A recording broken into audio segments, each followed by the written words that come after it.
આપ સર્વોને હેતપૂર્વક જય શ્રી સ્વામિનારાયણ। આજની સત્સંગ કથા વાર્તા નિજ મંદિર સાવરકુંડલા। આજની સત્સંગ કથા વાર્તામાં આપણે શ્રીમદ સત્સંગી જીવનની કથા સાંભળશું। પ્રકરણ 4 અધ્યાય 48। ભગવાન શ્રી હરિ કહે છે કે, હે પુત્રો, હવે ગૃહસ્થાશ્રમમાં રહીને મહાદીક્ષા સ્વીકારવા ઈચ્છતા અધિકારી ત્રૈવર્ણિક પુરુષોનો વિધિ પ્રથમ હું તમને કહું છું। હે પુત્રો, સામાન્ય દીક્ષા વિધિમાં કહેલા ધર્મોમાં જે પુરુષ દ્રઢપણે વર્તતો હોય તેવા પુરુષે બે હાથ જોડીને પોતાના આચાર્યના શરણે જવું, ને આચાર્ય શ્રીએ તે શરણાગત વિનમ્ર શિષ્યને મહાદીક્ષા ગ્રહણ કરવામાં અધિકારપણું યોગ્ય રીતે જોઈ તેમને પ્રાયશ્ચિતનો ઉપદેશ આપવો। તે પ્રાયશ્ચિત્તમાં આચાર્ય શ્રીએ ગૃહસ્થાશ્રમમાં રહેલા તે શિષ્યની પાસે એક ઉપવાસ કરાવવો, અને પત્નીના મૃત્યુ પછી અનાશ્રમી થઈ ગયો હોય તેમને 2 ઉપવાસ કરાવવા।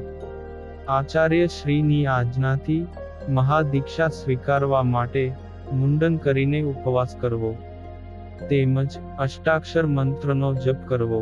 પછી શ્રી વાસુદેવ ભગવાનની મૂર્તિના સાનિધ્યમાં બેસી દિવસના 9મા મુહૂર્તની પહેલા જ 2500 મંત્રનો જપ કરવો, અને ગુરુએ પણ દીક્ષાના પૂર્વ દિવસે પવિત્ર થઈ વાસુદેવ ભગવાનનું પૂજન કરી મહાદીક્ષાના મંત્રની શુદ્ધિને અર્થે તે મંત્રનો 1000 વાર જપ કરવો। ઉદ્ધવ સંપ્રદાયના આશ્રિત આચાર્ય શ્રીએ મહાદીક્ષાના વિધિને જાણતા વિપ્રને આમંત્રણ આપી શિષ્ય પાસે શ્રી કૃષ્ણ પ્રભુની પૂજા કરાવવી।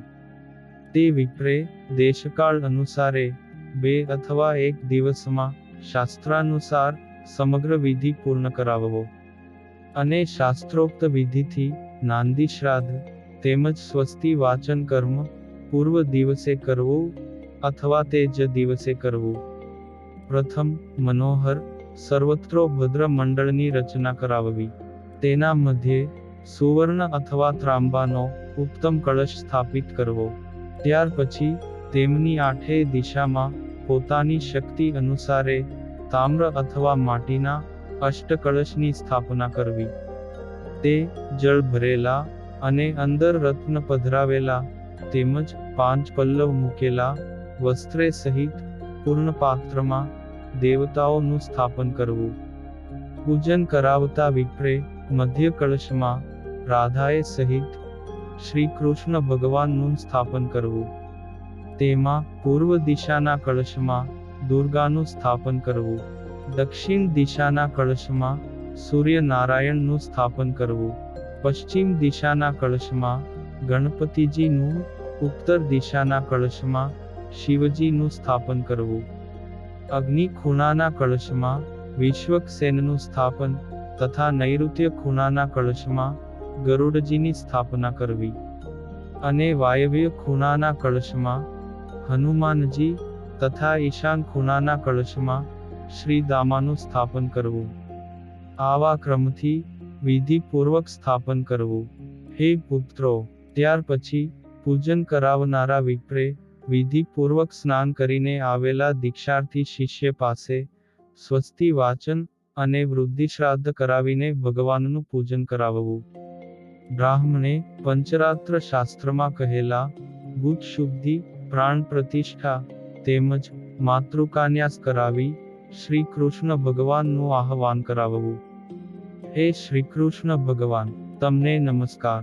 હે રાધિકાપતિ, હે ધર્મ ધુરંધર, હે નરનારાયણ, તમને નમસ્કાર। આ પ્રમાણેના નામ મંત્રોથી કે વેદોક્ત અથવા પુરાણોક્ત મંત્રોથી વિધિને જાણનારા વિપ્રે આહવાન કરાવવા પૂર્વક અંગ દેવતાઓએ સહિત ભગવાનનું શિષ્ય પાસે પૂજન કરાવવું। વૈદિક મંત્રોના માધ્યમથી ષોડશોપચારથી શ્રી વિષ્ણુ ભગવાનની આ રીતે પૂજા કરાવવી, ને તેમની જમણી બાજુએ અગ્નિનું સ્થાપન કરવું। પછી વેદિકા ઉપર સ્થાપન કરી યથાવિધિ સંસ્કાર કરેલા અગ્નિમાં શ્રી વિષ્ણુ ભગવાનના નૈવેદ્ય રૂપ ચરુ પકાવવો ને પ્રજ્વલિત અગ્નિમાં શ્રી હરિનું ધ્યાન કરાવીને પૂજા કરાવવી.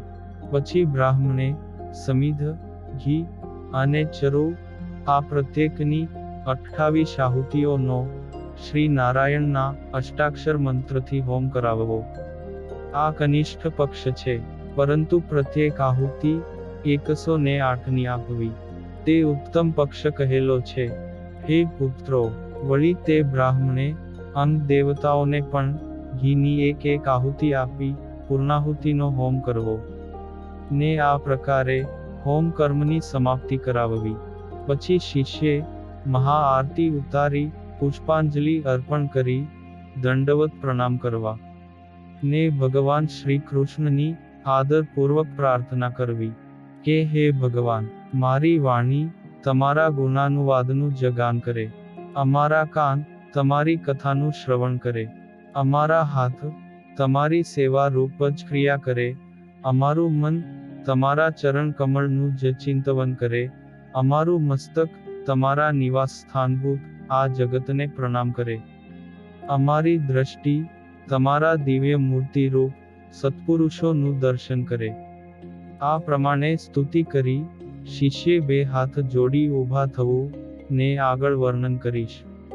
એ સ્તોત્રનો પાઠ કરતા એકાગ્ર મનથી હર્ષપૂર્વક શ્રી હરિનું સ્મરણ કરવું.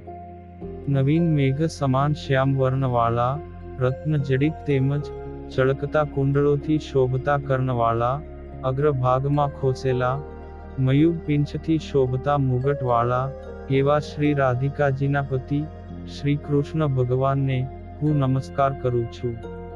પુષ્પના તોરાઓમાંથી પડતા પરાગથી સુગંધીમાન થયેલી દિવ્ય વેણુને બંને કર કમળથી પોતાના અધરોષ્ઠ ઉપર ધારણ કરી વગાડતા તેમજ ગજ ગતિએ ચાલતા શ્રી રાધિકાજીના પતિ શ્રી કૃષ્ણ ભગવાનને હું નમસ્કાર કરું છું. વિશુદ્ધ સુવર્ણ સમાન ઉજ્જવલ પીતાંબરને ધારણ કરતા, શસ્ત્ર વિના પણ અસુરોના સમુદાયનો વિનાશ કરતા તેમજ અનેક અસુરોના શસ્ત્રોને વ્યર્થ કરતા એવા શ્રી રાધિકાજીના પતિ શ્રી કૃષ્ણ ભગવાનને હું નમસ્કાર કરું છું.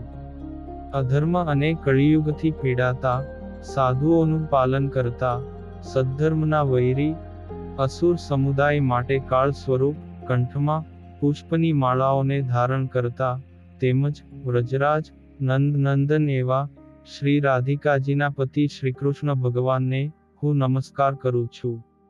ગોપીઓને પ્રસન્ન કરવા રાસક્રીડાનો પ્રારંભ કરતા, રાસેશ્વરી રાધાને રંજન કરવા રતિભાવ દર્શાવતા તેમજ ખભા ઉપર ઉલ્લસતા કુમકુમના ચિહ્ને સહિત વસ્ત્રને ધારણ કરતા એવા શ્રી રાધિકાજીના પતિ શ્રી કૃષ્ણ ભગવાનને હું નમસ્કાર કરું છું. પોતાના ભક્ત ગોપીજનો ઉપર અતિશય પ્રીતિ લાવી વૃંદાવનમાં નિવાસ કરી રહેલા અને પોતાના આશ્રિત ગોપીજનોને અનેક પ્રકારની આપત્તિઓથી મુક્તિ અપાવતા ગાયો, ગોપીઓ તથા ગોવાળોને આનંદ ઉપજાવતા એવા શ્રી રાધિકાજીના પતિ શ્રી કૃષ્ણ ભગવાનને હું નમસ્કાર કરું છું. સમગ્ર વિશ્વના વેરી મનનું મંથન કરતા, કામદેવના ગર્વને હરતા, સંસારી જીવોને આશ્રય કરવા યોગ્ય, આનંદ સ્વરૂપ, નિરંતર સત્પુરુષોને સુખ ઉપજાવતા એવા શ્રી રાધિકાજીના પતિ શ્રી કૃષ્ણ ભગવાનને હું નમસ્કાર કરું છું. દિવ્ય ઐશ્વર્યના દર્શન કરાવી પોતાના વ્રજવાસી બાલ મિત્રોને આનંદ ઉપજાવતા, નંદરાય આદિક ગોવાળોને દિવ્ય લોકનું દર્શન કરાવતા અને પોતાના આશ્રયે રહેલા જીવોના શોકનો વિનાશ કરતા એવા શ્રી રાધિકાજીના પતિ શ્રી કૃષ્ણ ભગવાનને હું નમસ્કાર કરું છું. આ પ્રમાણે પ્રભુ શ્રી કૃષ્ણ ભગવાનની ભાવપૂર્વક પ્રાર્થના કરવી. અને હવે પછીની કથા વાર્તા આપણે આગળના ભાગમાં સાંભળશું. અત્યારે આપ સર્વોને ભાવથી જય શ્રી સ્વામિનારાયણ.